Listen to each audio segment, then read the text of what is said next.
So this is going to be very much like, how can member of Ivory Tower who has never had to confront the University of Life tell the hoi polloi better what's good for them? And there's no way around that, really. It's really more of a quick run-through of a bunch of obstacles that to good communication that presented themselves during this incident that Angus told you about, whereby a small bunch of us, myself, Simon Wren-Lewis, and Paul Levine, decided to write a letter and try and get academics to sign it. And it prompted initially by seeing the well-organised effort from the Economists for Brexit lot, which was getting a lot of publicity. So these remarks are predicated on the idea that it didn't go terribly well from the point of view of getting our economics across. I've got no idea about how to do better. It's not really my forte, but hopefully by telling you about how badly we did it, you could infer something yourself about how we might do better. So from my perspective, it seemed close to overwhelming. This is the perspective of not living in the University of Life, but living in these made-up models. It seemed close to overwhelming that Brexit was likely to be bad from an economic point of view, and despite that, people voted to leave. If they'd voted to leave for purely political reasons, that would have been fair enough, and there'd be no reason to think that the message didn't get across. But I don't think that's true. I think there was a communication failure for several reasons. Just list a few anecdotes, but not comprehensive. Leeds claimed that migration had net costs for us all. Really did cut through, and I think that was false. Also, they had enough of experts. Gove comment. I think really that also resonated, and it was particularly despairing. But there are also a bunch of other smears directed at us. Gave an example of Ruth Lee, who was quite good at this. One of hers was that we were all subject to tired groupthink. I certainly would have agreed with tired at the time, and maybe I'm not. If you are a group thinker, you'll never know it. But things like that, I think, really did bite. From our perspective, the media seemed at best to give parity between the pro and anti-economists' position, which, of course, living outside of the University of Life is ridiculous. But at worst, quite often snuffed us out.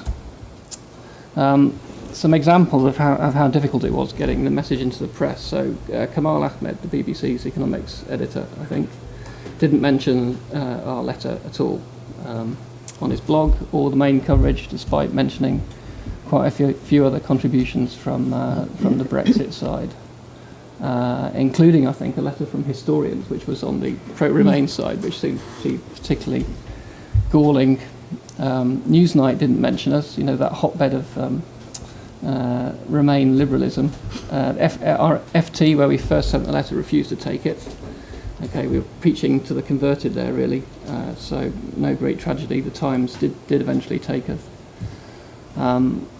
We felt that lots of other organisations were reluctant to cover a letter because it didn't constitute a story. That was one conversation I had in private.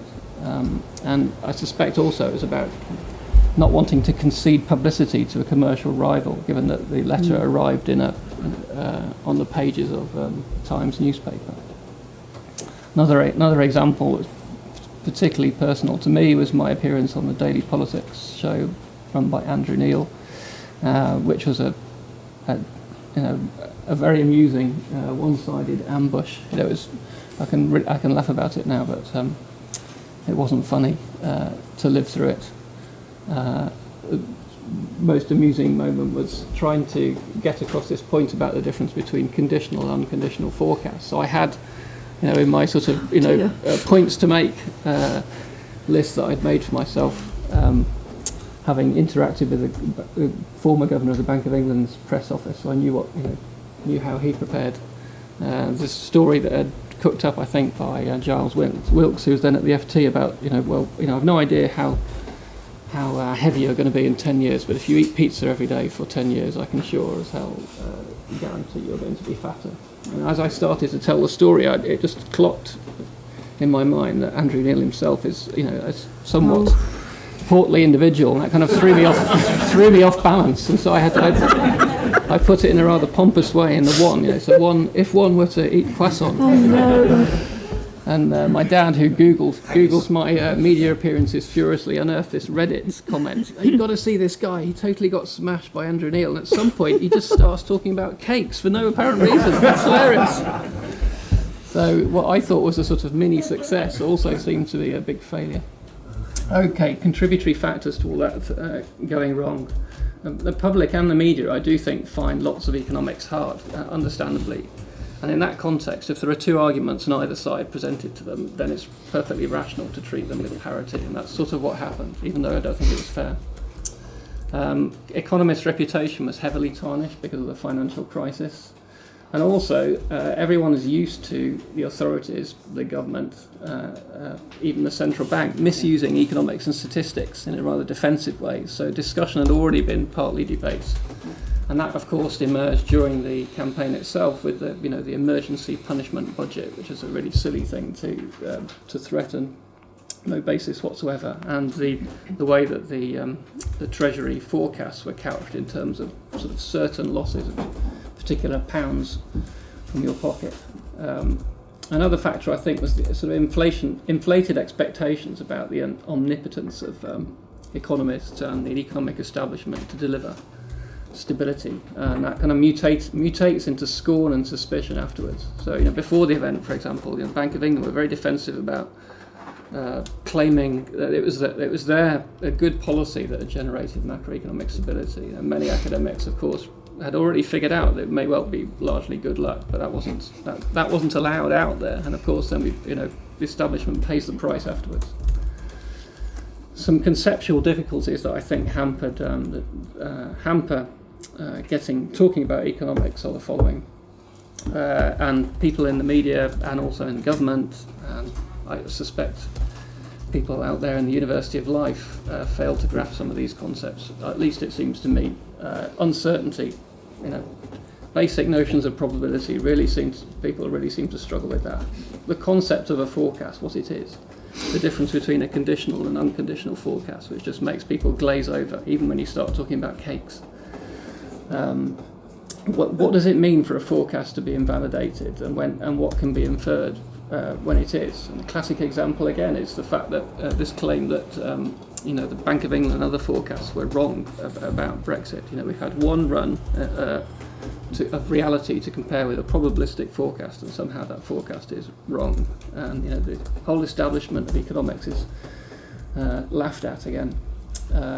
Even the idea that there is more to economics than forecasting seems to be something that people struggle with. The notion of a counterfactual.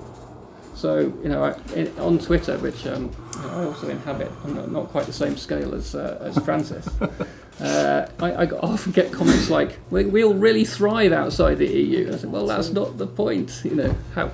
Maybe we'll thrive even more inside of it, but that just doesn't really cut through." You start talking about a counterfactual, you can just see them saying, "Oh, you just live in that ivory tower and you don't know us real people."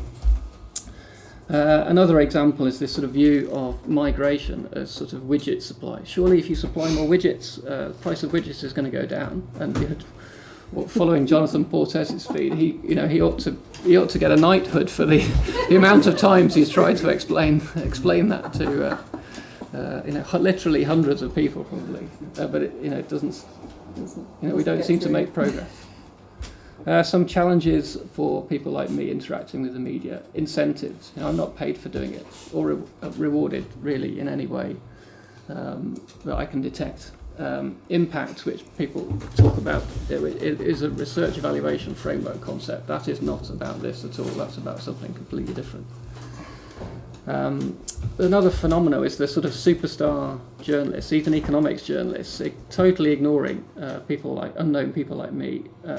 Not entirely unfairly. Sometimes I felt it was a bit unfair. Other times it's just like a rule of thumb to try and avoid interacting with cranks, who we shouldn't spend time with them. But that was a big problem. My own personal lack of insight into the news cycle and what was legitimately a story, or given that you have to take the media you have and you can't wish for a better one, what is a story that they would define as one?